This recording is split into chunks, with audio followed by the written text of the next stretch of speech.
یہ سوال اکثر سامنے آتا ہے کہ اسکول کی روزمرہ کی سرگرمیاں اتنی ہیکٹک ہوتی ہیں کہ کسی اور چیز کے لیے وقت نکالنا مشکل لگتا ہے۔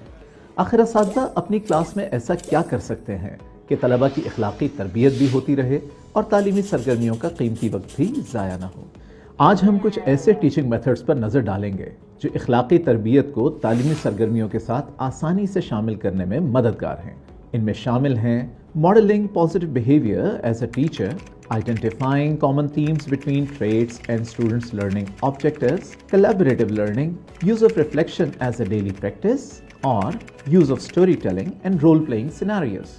پہلا ٹیچنگ میتھڈ ہے modeling positive behavior as a teacher، یعنی اساتذہ کا اپنے رویے کو مثال بنا کر طلبہ کی اخلاقی تربیت کرنا۔ یہ اساتذہ کو اس ہفتے کی اسپیسیفک ٹریٹ کو اپنے رویے میں دکھانے کا موقع دیتا ہے۔ جب ٹیچرز لگاتار اس ٹریٹ کو اپنی ڈیلی انٹریکشنز میں اپناتے ہیں تو اسٹوڈنٹس کو اس کی عملی مثال ملتی ہے جو انہیں اس ویلیو کو آسانی سے سمجھنے اور اپنانے میں مدد دیتا ہے۔ مثال کے طور پر اگر theme of the week respect ہے تو ٹیچر اپنے کلیگز اور اسٹوڈنٹس کے ساتھ احترام سے پیش آ کر اسٹوڈنٹس کے لیے مثال بن سکتے ہیں۔ دوسرا ٹیچنگ میتھڈ ہے identifying common themes between traits and student learning out comes. Student learning out comes کو ہم SLO یا حاصلات تعلم بھی کہتے ہیں۔ کیریکٹر ٹریٹس اور SLOs کے درمیان کامن تھیمز کو پہچاننا اس لیے ضروری ہے کہ یہ ویلیوز کو تعلیمی سرگرمیوں میں آسانی سے شامل کرنے میں مدد دیتا ہے۔ مثال کے طور پر جب اسٹوڈنٹ میتھس کا کوئی مشکل سوال حل کرتے ہیں تو وہ صرف میتھس کی پریکٹس ہی نہیں کر رہے ہوتے بلکہ اس پروسیس میں صبر اور پرزیورنس یعنی لگاتار کوشش کرتے رہنا بھی سیکھ رہے ہوتے ہیں۔ استاد کی اصل کامیابی یہی ہے کہ وہ اپنے طلباء کو اس طرح کے لنکس دکھا پائے۔ اس سے طلباء کے لیے تعلیم اور بھی معنی خیز ہو جاتی ہے کیونکہ وہ دیکھتے ہیں کہ جو ٹریٹس وہ سیکھ رہے ہیں وہ ان کی اصل زندگی میں کیسے کام آتے ہیں۔ تیسرا ٹیچنگ میتھڈ ہے collaborative learning and group activities, یعنی مل کر کام کرنا اور ایک دوسرے سے سیکھنا۔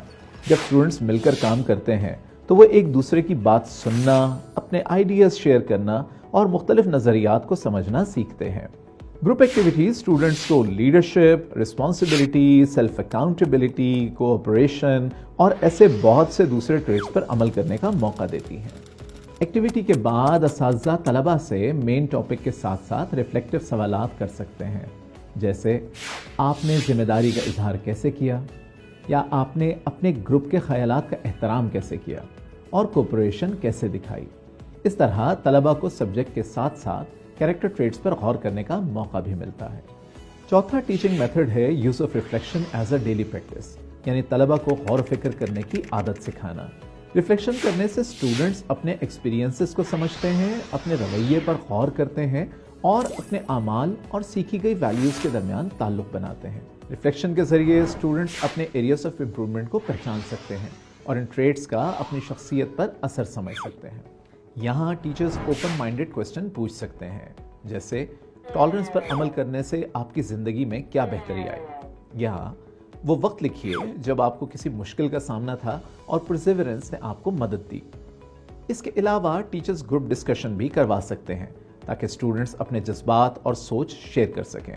آخر میں ٹیچرز انہیں ریفلیکشن جرنلز لکھنے کی ہدایت بھی دے سکتے ہیں جس میں وہ اپنے رویے، چیلنجز اور کیریکٹر ٹریٹس پر عمل کا ریکارڈ لکھ سکیں۔ پانچواں ٹیچنگ میتھڈ ہے use of story telling and role playing scenarios, یعنی طلباء کو کہانیاں سنا کر اور مختلف رولز پلے کرنے کا موقع دے کر ان کی اخلاقی تربیت کرنا۔